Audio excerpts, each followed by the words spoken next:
Thank you. Absolutely.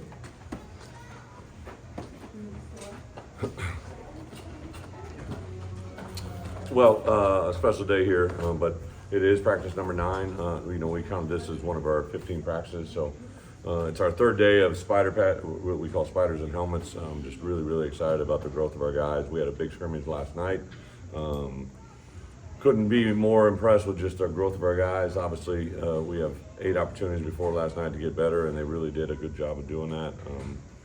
The growth that they've shared, right? Like not only our players that returned with a lot of really good talent, but the guys that are coming, the guys that have joined us new, a guy like Hudson Clement and Murphy Clement, 2 guys that joined us in January really had a nice job. James Thompson has played so well we couldn't even play him today just because of the scrimmage, just how well he's played. So a lot of really newcomers that have joined us, but also the other guys. And then to have the moms here today, I told them, I've been a head coach 17 years. I've never had a shorter practice or a more exhausting practice. To have those visitors, and it was moms, it was aunts, it was grandmas, it was sisters, just a really, really special day and a lot of fun. So that shows, I think, how special our players are and what they can do. So with that, open up for questions. See a lot of smiles, including Oh you. my gosh.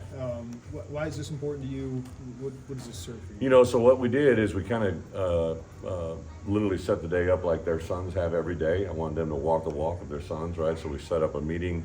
We had coffee and donuts at 9:30, and they joined me in a meeting at 10:30. I laid out the day, showed them what the practice was going to be, showed them the schedule. I wanted them to see what their sons go through every day, and also shared with them why they were here, right? So my mom, my grandma, my sisters, all have been a huge influence in my life, and that's really the genesis of what today is.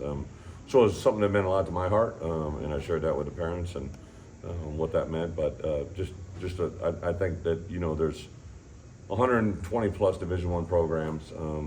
Everybody had practice number 9, but if anybody got more out of practice 9 than us today, I'd be shocked. What we did today, the way we grew emotionally and physically and mentally is a big, big deal. Any Mom's Day MVP awards handed out? There was quite a few. So I showed him a video. Pete Wyden, my director of football operations, sent me a video yesterday of a moms at a youth football practice. And it was kind of a mixed bag, right? Some moms just stood there and looked pretty and let their kids run by them. Some of them tackled their son like with a vengeance. So I showed that video and I said, you know who you are, right? Like you're sitting there right now, you know who you are. And we kind of had the whole gamut. We had moms that were just kind of actively participating, but everybody from A to Z. I saw Aiden Lawfrey, Caden Fagan, 2 of our really good players, and they were actively involved in stretch flex, and Aiden's mom took that first handoff inside run to a really good level. So it was a little bit of everything. Brett, what have you learned about your team through a scrimmage and a couple weeks of practice? I think these guys I don't know how many games they're going to win, but they like to practice. They like to practice. They're engaged. I haven't had to jump them too many times, but even, this week when I kind of had to put a little bit of a emphasis on the practice that I wanted to be better, they listened, they responded. Our older players are speaking, our younger players are listening, and anytime that happens, good things happen. I just want to ask about Matthew Bailey. He played like 7 times his career snaps Yeah. last year, being healthy. How did you see him grow from that first game to what was a really good So we have a player on campus this weekend who I think is a mirror image of Matt, right? So I put a tape together of Matt. So a lot of people don't realize this. So Matt's second pass as a college football player, the second pass defended, was an interception that went through his hands. And he got done with that game. When it happened, I began to see, and I understood where he was supposed to go, and I thought he was going to have a pick, right? And it bounced off his hands, and I busted his balls right afterwards, right, about what that was, that moment. And now 4 years later, I showed it to a high school player and said, hey, this is kind of what I think you can be, right? And I shared that with Matt because Matt's mom was here today, and the growth and the journey he's had has had a lot of obstacles, and Matt has continued to overcome them. But where he is right now, the physicality he's playing with, the mental attitude that he's playing with, his perseverance, there's nobody more engaged in our program than Matt Bailey, and I think those things will show up this fall. You get a lot of comfort from the age of your team. You got an older team across the board. I mean, you got some younger guys, but does that help you make you feel better as a coach this time or not? I get the question, but every year is the same for me. Yeah. Groundhog Day, I don't really, get too up, too high, too low, too high. I just kind of take every day for what it is.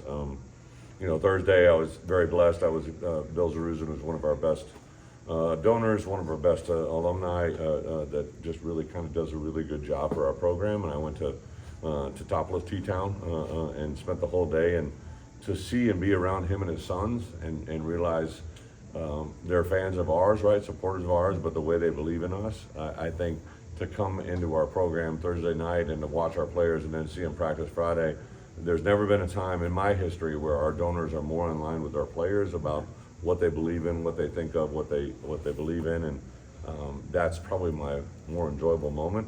I don't really care if they're a fourth-year player, a third-year player, a second-year player. You know, we had first-year players that are high school players, but first-year players that came from a program after the last 3 years. James Thompson and what he's doing for us.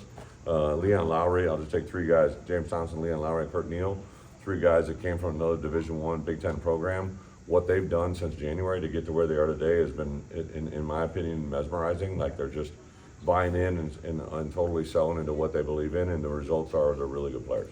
Great, that guy's been aggressive about April official visits. What was the calculus of getting them in early rather than waiting till the summer? And So last year we had 21 high school players that we signed. 12 of those joined us in January, 9 are joined us in June. The biggest prohibited, usually the highest percentage of against them rolling in early is mom. So that's why we had Mom's Day, and I wanted them to hear, like, when a kid joins us in January, 3 things happen. He joined us in an arena where there isn't a Saturday every year or every week that is a game day, right? So the pressure of that is really, really small. Our highest GPA and success rate academically happens in the spring. In addition to that, those kids can go home after 2 weekends or 3 weekends, and in the fall, they never get a chance to do that. So the ability to join us in January is really high, but I always say there's 3 non-negotiables. They have to go home for prom, graduation, and senior trip day, right? And that's just something that we do in our program. Nobody else necessarily does that, but we believe in it, and it helps them kind of matriculate a little bit better. Talk about the Wisconsin guys. Is there an example of what they've done that's been so mesmerizing to you? Well, physically, they just have grown. Like, those guys, I think when you fuel them, train them, and lift them the way they can. Like, I always tell our players, when you walk in that door, I just want you to breathe. I just want you to come in here and do what we ask you to do. You don't have to do anything special, just breathe in our program. And those guys have done that. James Thompson's physically, his body, and Leon Lowry and Kurt Neal have changed their bodies, and it's resulted in the way they play out here on the field. And that to me, like, I don't really care what goes on at other places. I just worry what happens here. I've said this from day one. Like, it sounds silly because we had a flashy uniform game, but I told Josh, like, I'm not gonna worry about how we're dressed and what we look like or what we look, put on our feet. But I want you to fuel them and train them and supply and put our guys in a position to be successfully academically, athletically, and that's all he's done. We've taken basically our number that we had to fuel our guys with training table and hydration and all that, and we've almost taken that 5 times higher than what it was, and the result is the way our players look now.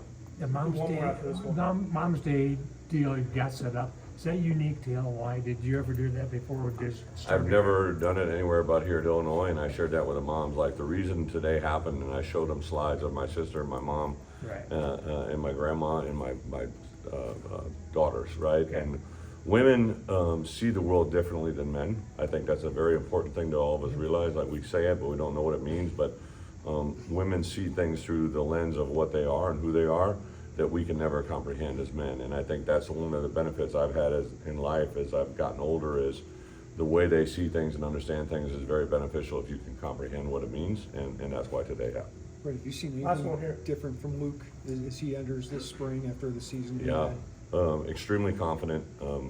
Luke is a quarterback that plays quarterback by who he is, and that is different than any other quarterback I've ever been around. When he walks in the room, he's not necessarily going to take it over and demand it. He just does it by respect.